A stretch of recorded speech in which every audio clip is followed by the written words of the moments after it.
할렐루야, 반갑습니다. 2021년 12월 9일 목요일입니다. 오늘도 주의 은혜 가득한 목된 하루 되시기 바랍니다. 함께할 찬송은 435장입니다.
하나님의 말씀은 열왕기하 8장 16절부터 19절입니다.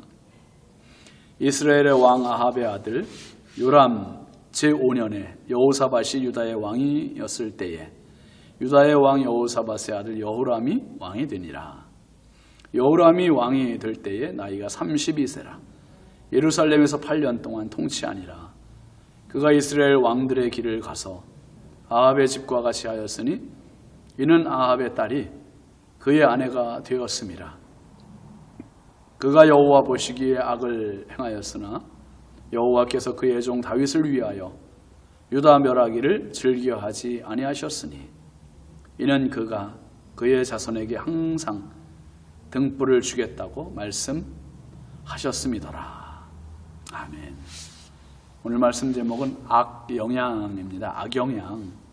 하나님께서 이스라엘 백성들에게 주신 십계명을 여러분 하나하나 찬찬히 살펴보면요, 십계명이 어려운 게 없어요. 모두가 하나님 앞에서나 사람들과의 관계에서나 기본만 지키면 될 수 있는 것들입니다. 예를 들면 하나님 외에 다른 신을 섬기지 말라. 이건 어렵지 않잖아요.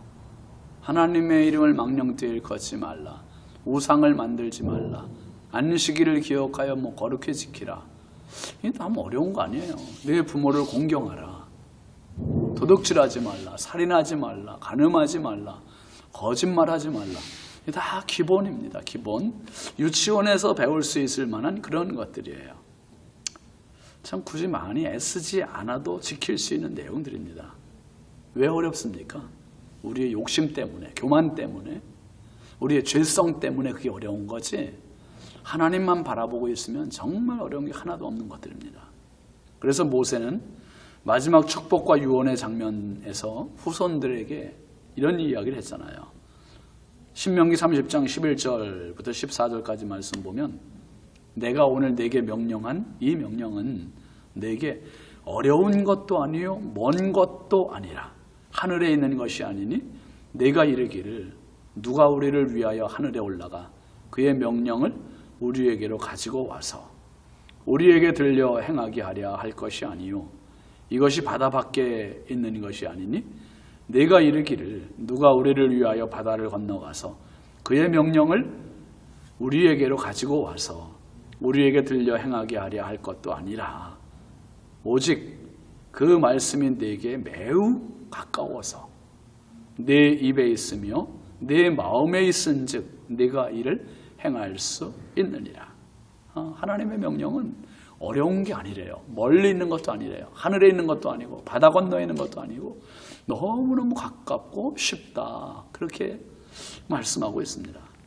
그럼 이토록 어려운 것도 먼 것도 아니고 하늘에 올라가 따오는 것도 아니고 별을 따오는 것 같이 따오는 것도 아니고 바다 밖에 가서 가지고 오는 것도 아니고 매우 가까워 입에 있고 마음에 있게 하여 언제든지 지킬 수 있게 된 것인데 어째서 그렇게 지키기 어렵게 살까요? 바로 앞에서 말씀드린 대로 욕심, 교만, 죄성. 결국 이게 악영향입니다. 자신에게 악영향. 그리고 다른 사람들, 다른 환경에 나쁜 영향, 부정적인 그런 영향 하나가 긍정적인 것들을 계속 무너뜨리는 거예요. 그래서 어렵습니다. 우리는 본성이 악한 죄성을 갖고 있기 때문에 선한 영향보다 악한 영향으로 쉽게 기울어지게 됩니다. 이것이 바로 원죄의 영향입니다. 우리는 환경의 영향을 받기도 하고 사람들의 영향을 받기도 해요. 오늘 이런 영향을 받는 사람 이야기가 본문의 내용입니다. 먼저 16절 보시죠. 이스라엘의 왕 아합의 아들 요람 제5년에 여호사밧이 유다의 왕이었을 때에 유다의 왕 여호사밧의 아들 여호람이 왕이 되니라. 세월이 흘러 북이스라엘의 악명 높은 아합 왕도 죽고 남유다의 믿음 좋은 선한 왕 여호사밧도 죽고 그 아들들이 다스리는 시대가 되었습니다. 17절 18절 말씀 보면 여호람이 왕이 될 때 나이가 32세라 예루살렘에서 8년 동안 통치하니라. 그가 이스라엘 왕들의 길을 가서 아합의 집과 같이 하였으니 이는 아합의 딸이 그의 아내가 되었습니다. 그가 여호와 보시기에 악을 행하였으나 했습니다.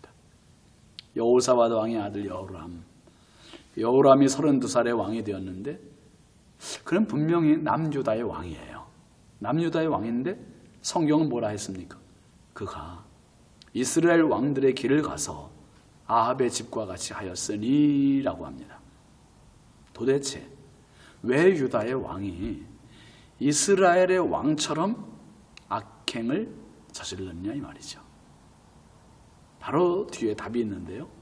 아합의 딸이 그의 아내가 되었습니다. 이게 키입니다. 키. 아합의 딸이 그의 아내가 되었습니다. 아합이 이세벨의 악 영향을 받았고 솔로몬이 이방 여인들의 악 영향을 받은 것처럼 여호람도 아내의 악 영향을 받았습니다. 그런데 그 아내가 누구라 했습니까? 아합의 딸이다. 그래서 아합의 딸. 이세벨의 딸이에요. 우상만을 섬기는 하나님만을 모르는 그런 여인입니다.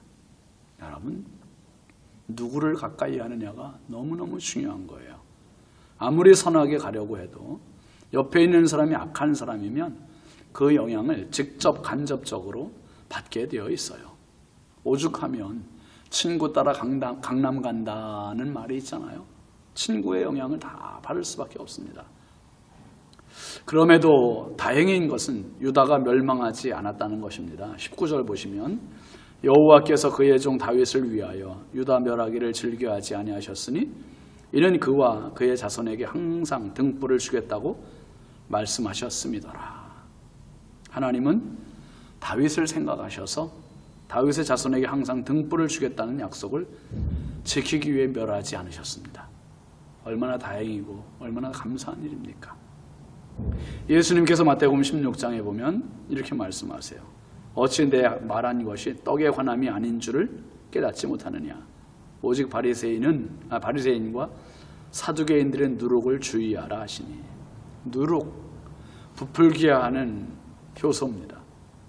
또 번져가는 성질이 있습니다. 곰팡이입니다. 영향을 받는 연약한 존재가 사람이고요. 그리고 악영향을 받은 여호람이나 솔로몬이나 아합처럼 그렇게 되지 않으려면 우리가 늘 주의 은혜에 붙들려 살아야 합니다. 선한 영향이 흘러가는 성령의 사람이 될지언정 악한 영향, 나쁜 영향, 부정적인 영향을 흘러가게 하는 그러한 이런 아합의 딸과 같은 또 이세벨과 같은 이방 여인들과 같은 그러한 존재가 되서는 안 되겠습니다. 오직 주님 바라보며 오늘도 선한 은혜의 영향력 끼치는 하루 되시기 바랍니다. 기도합니다. 하나님 아버지 감사합니다. 십자가의 은혜로 선한 영향, 은혜의 영향 받게 해주신 것 감사합니다. 살다 보면 나도 모르게 부정적인 사람, 부정적인 환경에 노출이 되고 그 영향을 받을 경우가 얼마나 많은지요. 하나님, 악 영향에 휩쓸리지 않고 선한 영향을 받고 나눠주는 하나님의 사람 되게 하옵소서. 언어, 생각, 그리고 삶이 악한 영향을 멀리하고 선한 영향에 노출되고 악한 영향을 배척하고 선한 영향을 받아들이는 믿음의 사람 되게 하옵소서. 예수님의 이름으로 축복하고 기도합니다. 아멘. 오늘도 선한 영향 많이 끼치시기 바랍니다. 감사합니다.